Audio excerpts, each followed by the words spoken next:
Now, the rising cases of enforced disappearances and abductions are casting aspersions on President William Ruto's commitment to end these disappearances.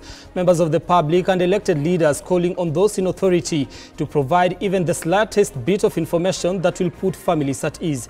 This has been a conversation today in the Senate, with those in authority willing or having little or nothing to say as far as this is concerned. All this is tonight here on the program with me, Brian Amuai. But first, top stories tonight.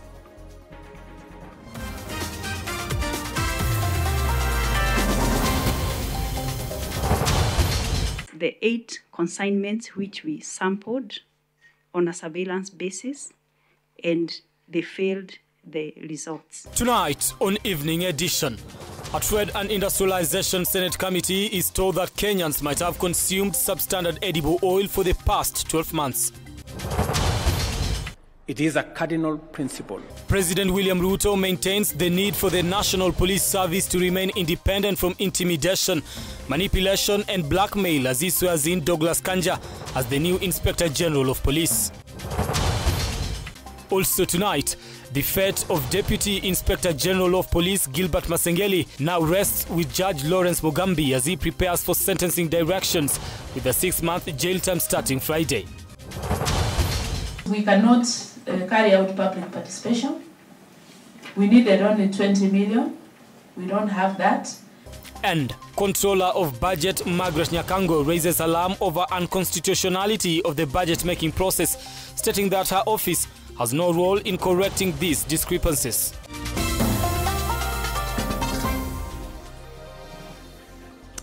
All right, our sign language interpreter tonight is Evelyn Wangoy, and get just on our socials at Amoy Brian, that is on X at K24.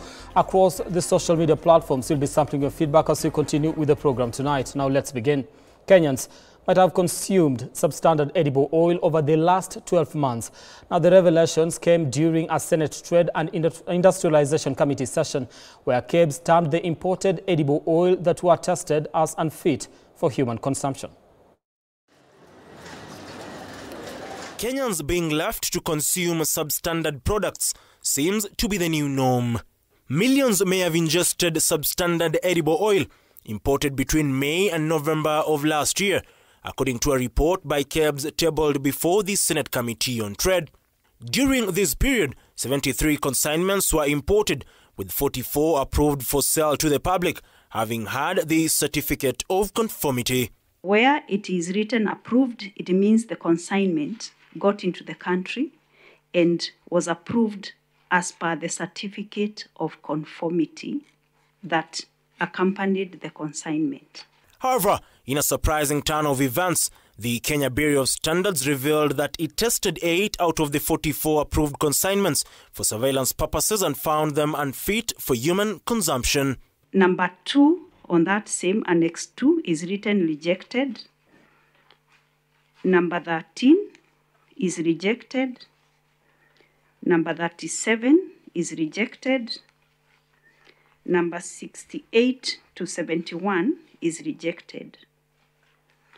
These are the 8 consignments which we sampled on a surveillance basis, and they failed the results. This product, by the fact that they did not contain sufficient amount of vitamin A as prescribed by the standard, they are substandard. And that is the basis on which we injected them, I submit. The 73 consignments arrived in the country at different times. They did not all arrive at the same time. And all the consignments arrived with certificate of conformity. In a normal situation, once goods arrive in the country with a certificate of conformity, we do not intervene and do sampling. That is the normal situation. Out of the 8 sampled consignments, 7 lacked the requirement composition of vitamin A, while 1 failed on both vitamin A and insoluble impurities. These consignments, said to be unfit, were imported from Malaysia through 3 companies: Multi-Commerce, Ascent Group and Innowangs. With the 8 consignments deemed unfit, the remaining 36, translating to millions of liters of potentially unsafe oil, had already been released to the Kenya National Trading Corporation and could have been distributed for sale nationwide, despite not meeting the required standards. So we picked 8 consignments and tested. In the meantime, all the others which had been accompanied by certificate of conformity, we had released them to KNTC.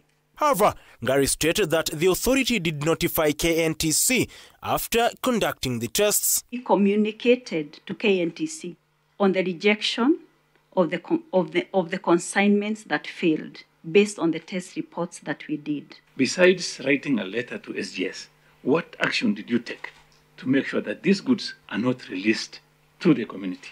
You want to tell us that the others which were out there were to just be released to KNTC and be supplied to Kenyans without you following up to know this was part of that consignment, and you can do nothing about that? The managing director noted that even though a letter was sent to KNTC, the oil was not destroyed, as the case is still under active investigations. Did we destroy the cooking oil after the 30 days? The answer is no, and the reason is because by the time, by the end of the 30 days, or by this time, this cooking oil was subject of investigation. Allah? By who?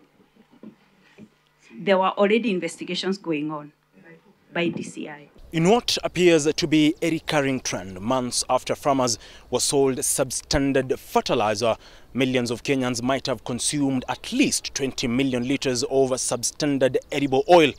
Question is, just who will protect Kenyans from the circus of substandard products? Ian Keitane, K24 TV, Nairobi.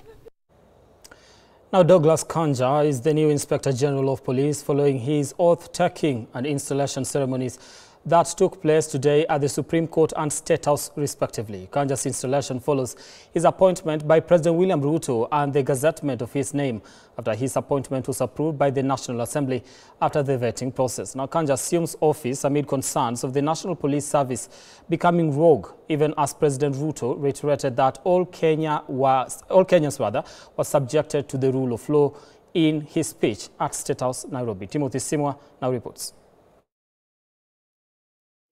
Douglas Kanja Kirocho is officially Kenya's 5th Inspector General of the Police under the dispensation of the 2010 Constitution. Inspector General of the National Police Service. The IG presented himself before the Supreme Court of Kenya for oath-taking ceremony, where he committed to uphold the rule of law.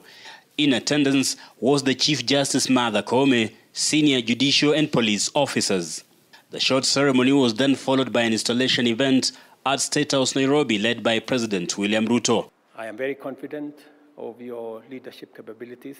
The head of state expressed his confidence in the new police IG, whom he described as equal to the task, but reminded him to uphold the rule of law. All of us, irrespective of who we are, the offices we occupy, our status of whatever nature, obey, respect, and submit to the rule of law. It is a cardinal principle. According to Dr. Ruto, his administration has respected every independent office as promised upon his assumption of power as the head of state. On my first day in office, I signed the necessary instruments to ensure that our National Police Service have their operational independence and financial independence for them to discharge their responsibility and mandate in accordance with the Constitution without any interference, manipulation, intimidation, delay, or whatever other interference from any quarter. But this is not a position many, especially from the civil society, would agree with the president. Kanja's installation is coming in the face of escalating bad blood between the National Police Service and the judiciary, following the sentencing of outgoing acting police IG Gilbert Masengeli for contempt of court. Civil society groups have raised alarm over increasing cases of kidnapping, forced disappearances, intimidation of judicial officers and government critics. Masengeli's sentencing will be Kanja's litmus test upon assumption of office today, as the court declined to suspend his deputy's 6-month jail term. I am going to dedicate myself and work closely with all stakeholders to ensure that the National Police Service delivers on its mandate efficiently, effectively, and within the frameworks of the law. Your leadership must now reflect the values and principles enshrined in our Constitution, including social justice, the rule of law, and accountability. Will Kanja break the jinx and successfully serve his term to completion, unlike his two immediate predecessors, Japheth Koome and Hilary Mutambai, who left the office rather unceremoniously? Timothy Simwa, K24 TV. Still on that, Inspector General of Police Douglas Kanja officially assumed office today amid rising tensions pitting the policing authority and the judiciary following contempt of court by Deputy IG Gilbert Masengeli. All eyes are now on him as Kenyans wait to see how he will navigate the situation with a convicted deputy serving alongside him. Alan Owino with that report. Following his sentencing for contempt on the 13th of September for failing to appear before Justice Lawrence Mugambi to give explanations over the whereabouts of the 3 men who abducted in Mlolongo and Kitengela, Deputy IG Gilbert Masengeli's last-minute effort to avail himself for proceedings were turned down. Thank you. Okay. Speaking at the police headquarters during his inaugural speeches, IG Douglas Kanja affirmed the position of the National Police Service, saying a report had been made and that investigations had been launched into the same. What I've gotten from our officers is that we don't have the Kitengela 3 with us. But what I know is that a report was made and we have got an active investigation on the same.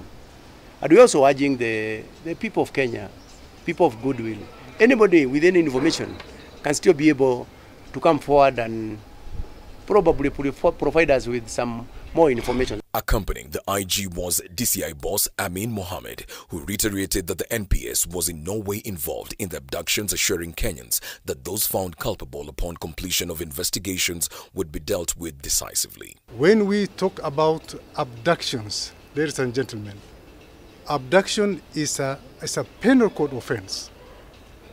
An offense that we as officers of the National Police Service, we are supposed to deal with it decisively.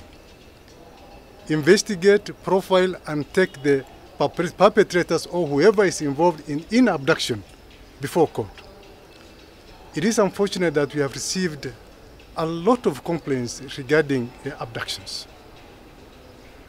The National Police Service is not involved in any case of abduction. Our duty and responsibility is to make sure that whoever is involved in abduction is apprehended and taken to court. It remains to be seen whether or not the new Inspector General Douglas Kanja will stay true to his oath of respecting court orders and take action on Masengeli. Now, the Deputy Inspector General of Police, that is Gilbert Masengeli, has finally caved in to Justice Lawrence Mugambi's directive and was willing to appear in court on Thursday, which is today, to redeem himself. His request was, however, declined as Judge Chacha Mwita directed that he appears before Judge Lawrence Mugambi since he was unavailable today. Now, this notwithstanding, as civil society groups continue to push a citizen's arrest of Masengeli, as well as the prosecution of officers on record violating the law. David Kagina now reports. In a dramatic turn of events, the acting Inspector General of Police Gilbert Masengeli, through his legal representatives, has informed the High Court that he is now willing to appear before Justice Lawrence Mugambi to face contempt of court charges. This comes after weeks of legal wrangling and failure to honor the court summons 7 times, compelling a stern directive from the judge for Masengeli to present himself in court by Thursday 3 p.m., failure to which a 6-month jail sentence takes effect. With the deadline set to elapse on Thursday, Advocate Cecil Miller and Steve Ogola, representing Masengeli, told the court that their client was available to appear as directed between 12 noon and 2 p.m. However, as fate would have it, the file would land before Justice Chacha Mwita, as Judge Mugambi was involved in a different matter as part of a bench. Masengeli's legal team pleaded with the court to expedite the process, citing the imminent deadline for the 6-month jail sentence. And I quote, "We are earnestly requesting that you provide direction so that we can appear before Judge Mugambi today." End of quote. However, Justice Chacha Mwita declined the request and instead decided to defer the matter to Judge Mugambi for further instructions tomorrow, as the latter is currently engaged in a bench trial. This transpired amidst calls by civil society organizations to the just sworn-in Inspector General of Police Douglas Kanja to end impunity among police, pushing for the immediate arrest of at least 6 officers captured on camera assaulting Trevor Mureithi, a first-year student at Multimedia University, and seriously injuring him. We have witnessed unprecedented impunity in the running of public affairs, which has therefore affected the protection of civic and democratic rights in the country. Extrajudicial killings, arbitrary arrests and abductions by state actors have become far too common. We are affirming our stance that these violations must end. This, they say, should be extended to all officers in contravention of the law, Masengeli not excluded. This guy should go to jail. If the law is applicable equally to everybody, then this guy should not remain at the position at all. Should the CS fail to initiate the steps, we urge the public to initiate citizens' arrest against Masengeli. As Douglas Kanja takes office as the Inspector General, the fate of Masengeli lies in the hands of Justice Lawrence Mugambi. David Kagina, K24, Nairobi. Now, away from that, as lecturers' strike enters day 2, its impact is hitting learners hard, particularly first-year students who have barely started their lessons. Now, to make matters worse, those completing their attachments and upcoming graduates are now uncertain about who will step in to help them. As Milia Kisianya now reports, WASU has remained firm, insisting the strike is legal despite a court ruling deeming it otherwise. This has become the new normal.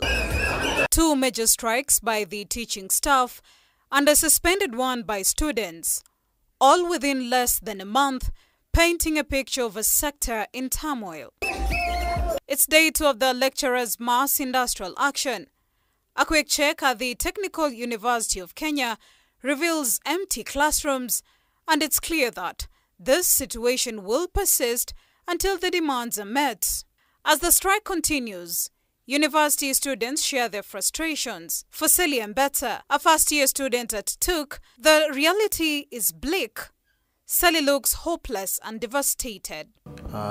It's really painful, by the way. Like, you wake up in the morning, come to school, expect to be you are going to class, and you come just hang around. Sometimes maybe umetumia fare from where I live. For example, I live in Roysambu, so I have to use fare na kama nakuja hadi shule, lakini yet I attend no classes. Parents, they are very much worried. Wanatumia pesa kila siku kwa sababu wanakutumia fare. They are sending you money for food and expenses, and yet you are not attending to classes. While the first-year students have seen their higher education journey abruptly halted, fourth-year students awaiting completion of their studies are clinging to the hope that the strike will end soon. It's students who are going to face the repercussion because units are not going to, we are not going to be taught. Those who are supposed to graduate are not going to graduate. Like for TUK, we are supposed to graduate in mid-November. How will that be possible? I was expecting to graduate next year in November because I'll have finished my classes by April because I've already done my attachment. But what is happening is that if we've not studied for the past 4 weeks, then definitely it will be impossible, especially for those of us who are starting out our projects, to actually cover all that within a month. Meanwhile, the lecturers' union, WASU, has responded to the court's ruling, claiming that their strike is lawful and refusing to comply with the court's order to end the strike. The third semester is seemingly the shortest and also crowded with a lot of activities, and with the constant strikes in the universities, the hardest hit remains the students. Milia Kisienya for K24 TV at the Tuke University, Nairobi County. All right, thank you, Milia Kisienya, for that report. It takes us to our first break here on the program. 20 minutes past the hour. We'll be back in a few with more stories. Don't go too far.